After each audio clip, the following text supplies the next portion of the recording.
Good afternoon, sir. Hello, how are you? Fine, thank you. Good. So my name is Dennis, as you possibly know. Yes. Yeah, so kindly introduce yourself to us. Okay, well my name is Anthony Bradley and I am the Regional Director for Africa and Europe for Maquarie University in Sydney, Australia. It's a comprehensive university, so our student body is roughly around 45,000 students. Wow. So it's a large university and it's a single campus university, so it's very self-contained. Roughly 25% of our student body is international, from over 130 different countries. And so we like to try and attract students from all over the world, and that's what I'm doing here in East Africa. Can you explain to us what you mean with single campus? So some universities have many campuses. They have a campus that's based in the city, another campus out in the country, depending on what the offerings are. But what we have is a very large, 100 or so hectares of privately owned land where the university is located, and everything happens on that campus. So the students live there, the laboratories are there, the lecture hall is there, the shopping centre is there, we have a train station on the campus, we have a hospital and medical centre on the campus as well. So it's a very self-contained study environment. Is this your first time to Kenya? No, it's not. I've been to Kenya at least 24 times. Wow. So I know phrases like Asante Sana. Yeah. What does that mean? It means thank you very much. Yes. And my very first phrase I learnt in Swahili was Kwa nini kuchelewa dakika 30, which was the phrase I learnt when I was waiting for a taxi driver in Mombasa. What does that mean? I believe it means why are you 30 minutes late? Perfectly. That is so good.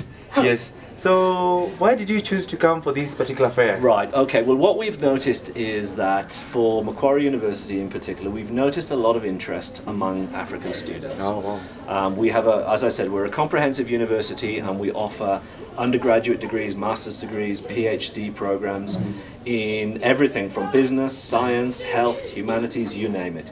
And Australia has what we call a post-study work visa. So as long as the student meets the duration requirements, they can stay in Australia to work when they finish for 2 more years. Now, Sydney is not the cheapest place to live, so in order to facilitate Africans to be able to afford their way over to us, we have a $5,000 guaranteed scholarship for every African student that studies with us. So as long as they meet the entry requirements and they get an offer, they're entitled to knock $5,000 off the tuition fee for every year that they study with us, as long as they're doing an undergraduate degree or a master's degree. And as a result, we're finding that Africans are interested and they want to come over. And to be very honest, Africans make very, very good students. I mean, you speak English perfectly, your education system is identical to ours. When you sit in class, you're not scared to ask questions. And so, you really are good students. The professors really do enjoy having that level of diversity with us. As you have said that you have quite a number of African students, which would you say is the program or the faculty that accommodates very many African students, so, especially Kenyans and also East African students? So Kenya for us is predominantly an undergraduate the sector is most popular. So a lot of students will come out with their KCSEs or their O-levels, or some cases they come out with A-levels and they want to come in and do a bachelor's degree.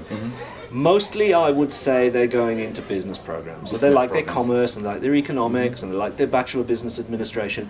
But we do start seeing students going into things like a Bachelor of Engineering, Bachelor of Media. Some of these now new programs are beginning to gain popularity, and a lot of the younger students are now sort of doing a lot of research online to seeing which is going to give you the best career outcomes, which is going to make me most money. And so the traditional programs may be changing slightly toward to things like your engineering and your media and things like that. And at postgraduate level, we find a lot of our students want to take up our 2-year master's degrees. So Master of Information Technology, our MBA program is actually increasingly popular, as long as the student meets the work experience entry requirements. So again, slightly different depending on whether you're talking about undergraduate or postgraduate. This is not the first time you're coming for Uniserv Fair. No, that's right. Then, how was your experience with Uniserv being for the last number of years? Fantastic. And look, to be honest, the way what we do as regional managers is 90% of the effort is organising these trips and coming over here, but you guys are great. We send an email, we get an answer. We get the itineraries, the suggestions for the hotel bookings, the suggestions for the flights, so everything is set out for us. All the Uniserv staff seem very friendly. you offer me cups of tea while I'm talking to people.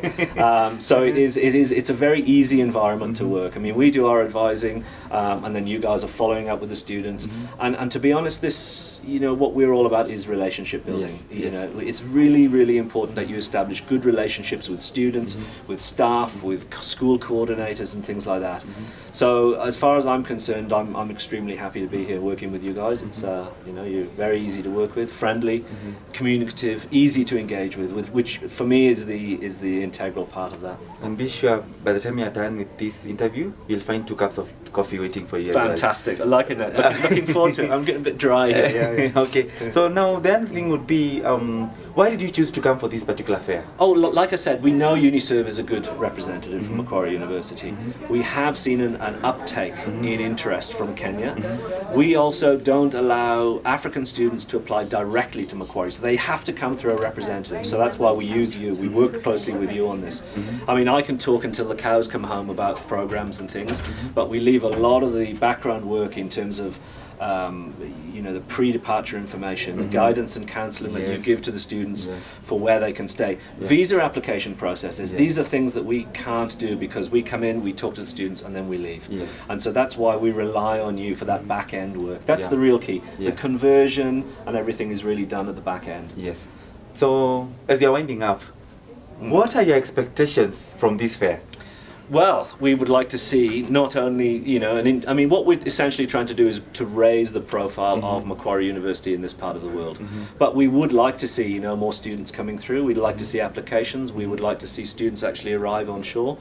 And like I said, we find it very important to engage with our partners in country. So we come here to meet you, to work with you face to face. And we hope it turns into a nice sort of productive relationship. And it is nice to know that we're providing good educational information for students here. And that we assure you about the numbers. Fantastic. Okay? Thank you very much. Thank you so much, Cheers, sir. Dennis. For Asante coming. sana, Yes. Dennis. Karibu. Karibu. Okay, thank you.